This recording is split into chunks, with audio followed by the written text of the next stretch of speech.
안녕하세요, 초등부 친구들. 오늘도 여러분과 함께 나누는 초등부 매일 생명 묵상 시간을 통해서 하나님의 은혜를 많이 누리길 바라요. 오늘 여러분과 마가복음 10장 17절에서 22절 말씀 안에 본문을 가지고 함께 묵상 나눔해 볼게요. 예수님과 제자들이 예루살렘으로 가는 길이세요. 예루살렘에 가시면 이제 예수님께서는 우리 죄를 대신하여 고통을 받으시고 십자가 형벌을 받고 부활하실 것을 미리 알려주신 것을 여러분 기억하나요?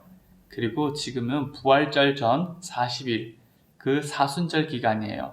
그 사순절에 우리가 예수님께서 마지막 구원의 일을 위해서 하신 일들, 그것들을 우리가 많이 또 묵상할 수 있을 것 같아요. 앞으로도 계속. 자, 오늘 예루살렘으로 가는 길에 돈이 많은 부자가 예수님께 찾아왔다고 합니다. 부자는 예수님께 영원한 생명을 어떻게 얻을 수 있는지 물어보고 있어요. 와, 이 부자는 영원한 생명을 주시는 분에게 제대로 찾아가서 질문을 하고 있네요. 여러분, 우리가 어떤 것에 대한 정보를 얻으려면 그 분야에 믿을 수 있는 전문가나 혹은 믿을 수 있는 책이나 학술단체의 도움을 받지요. 최소한 이 부자는 자기가 갖고 있는 이 질문, 영원한 생명에 얻는 방법, 생명에 대한 지식과 능력을 가지고 계시는 분이 예수님이라는 것을 기대했던 것 같아요. 참 똑똑한 부자라고 생각해요. 그뿐 아니라 이 부자는 예수님께서 하나님께서 알려주신 계명을 잘 지키는 것을 일러주셨는데 어린 시절부터 이 부자는 최선을 다해 철저하게 지켜왔다고 말해요. 여기서 예수님께서 말씀하신 계명들은 10계명의 5에서 10계명으로 첫 번째 계명에서 네 번째 계명까지의 하나님과의 관계의 그 계명 외에 사람, 이웃과의 그 관계에 해당되는 것이었어요. 그렇다면 이 부자 청년은 사람들과 관계에 있어서 하나님이 알려주신 10계명의 내용, 그 삶의 기준을 최선을 다해서 지켰다는 거죠. 이 정도면 당시의 유대인 사회의 율법 기준에서는 누가 봐도 흠이 없는 하나님의 백성이 기준을 충분히 지켰다고 믿어요. 예수님도 이 부자의 열심을 인정하고 계셔요. 그런데 예수님께서는 이 부자에게 한 가지 부족한 것을 알려주셔요. 이 한 가지 부족한 것은 바로 무엇이었을까요? 그것은 바로 부자가 갖고 있는 재물이라고 말합니다. 이 재물, 돈, 이것을 예수님보다 더 사랑하는 것이었다는 거죠. 예수님께서 말씀하십니다. 너 한 가지 부족한 게 있는데 너의 재물, 그 돈을 팔아서 가난한 자들에게 나눠주고 그리고 너는 나를 따르라고 말씀하세요. 자기의 재물, 돈을 팔아 가난한 자들에게 나눠주는 것, 만약에 믿음이 없는 사람이 이 말씀을 읽었다면 이거 예수님의 돈도 아닌데 왜 남의 것을 마음대로 이래라 저래라 하는 거야? 라고 물어볼 수 있어요. 하지만 여러분, 부자가 갖고 있는 이 모든 재물은 다 누구에게서 얻은 것일까요? 다 누가 주신 걸까요? 온 세상 만물이 다 하나님의 것이고 또 이 부자가 갖고 있는 이 재물도 또 누가 허락하셔서 하나님께서 허락하시고 하나님께 주신 것이죠. 하나님의 것을 하나님의 아들 예수님께서 지금 가난한 자에게 나눠주라고 하신 것은 굉장히 당연한 말이에요. 영원한 생명을 얻기 위해서 이 예수님보다 이 재물을 더 사랑할 수 있을까요? 지금 예수님께서는 너가 사랑하고 있는 이 재물을 내려놓고 영원한 생명을 주는 나를 따라야 한다고 말씀하세요. 여러분, 유대 사회에서 이 부는 하나님께서 주는 축복이라고 여겼어요.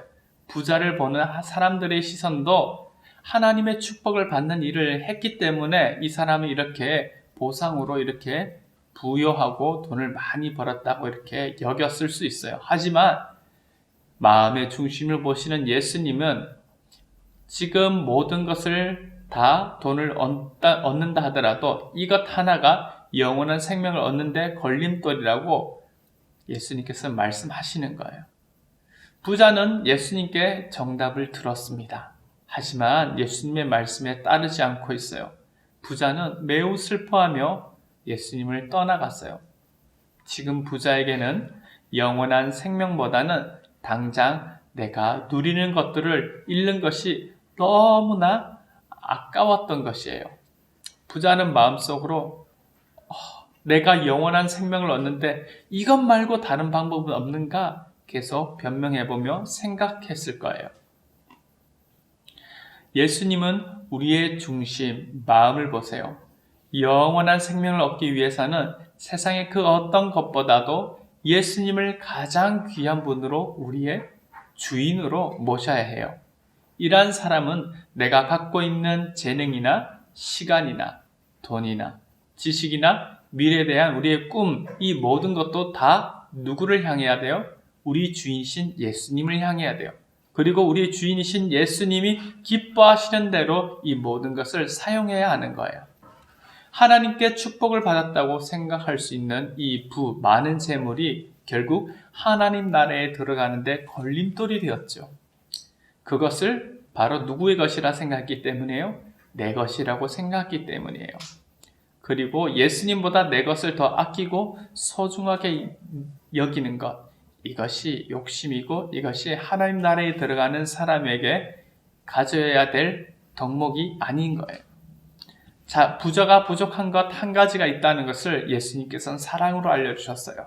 그 예수님은 오늘도 저와 여러분들에게 연약하고 부족한 것들을 말씀하시고 우리를 사랑스럽게 여기시고 하나님의 뜻을 알려주세요. 여러분, 예수님보다 더 소중하게 생각하는 것이 무엇인지 지금 예수님께서 여러분 마음 가운데 알려주시는 게 있나요? 어떤 사람들은 친한 친구나 게임이나 사람들에게 받는 인기 등이 예수님을 따라가는 것보다 더 중요하게 생각할 수 있어요. 우리가 예수님을 따라간다고 말로만 해서 다 영원한 생명을 얻는 것이 아니에요. 이것 하나만큼은 내 고집대로 행동하고 또 회개하지 않고 있는 그런 사람이 있다면 우리는 영원한 생명을 얻는 하나님의 백성다운 사람의 모습을 갖추기 위해서 우리는 순종하고 회개해야 되는 필요가 있어요. 혹시 여러분 하나님 앞에서 최선을 다했던 이 부자만큼이라도 5에서 10계명을 지켜왔던 이 부자만큼이라도 우리가 이웃과의 관계, 부모나 친구, 이웃에게 선하고 의로운 말이나 행동하지 못한 부족한 점이 있다면 무엇이 있을까? 이것도 한번 생각해 볼 수 있기를 바랍니다. 그래서 오늘 예수님을 따를 때 온 마음과 정성을 다해 순종하며 정말 살아갈 수 있고 모든 것이 내 것이 아니라 주님의 것이라 생각하며 주님을 위해서 우리의 모든 것을 드릴 수 있고 또 나눌 수 있는 우리 모든 초등부 친구들이 되기를 바라요. 기도하겠습니다. 하나님, 오늘 부자 청년이 한 가지 부족한 것, 자기 재물을 예수님보다 더 사랑하여 남에게 나누지 못한 것, 베풀지 못한 것을 알려주셨습니다. 우리가 예수님을 따르기 위해서 고집부리거나 회개하지 않거나 나누지 못하는 것들이 있다면 예수님 사랑하는 마음으로 순종하고 회개하고 나누는 행동으로 바꾸겠습니다. 주님, 모든 것이 우리의 주인이 되신다는 것, 예수님이 우리의 주인이 되시기에 오늘 하루도 예수님의 말씀대로 살아가게 도와주세요. 예수님의 이름으로 기도드립니다. 아멘.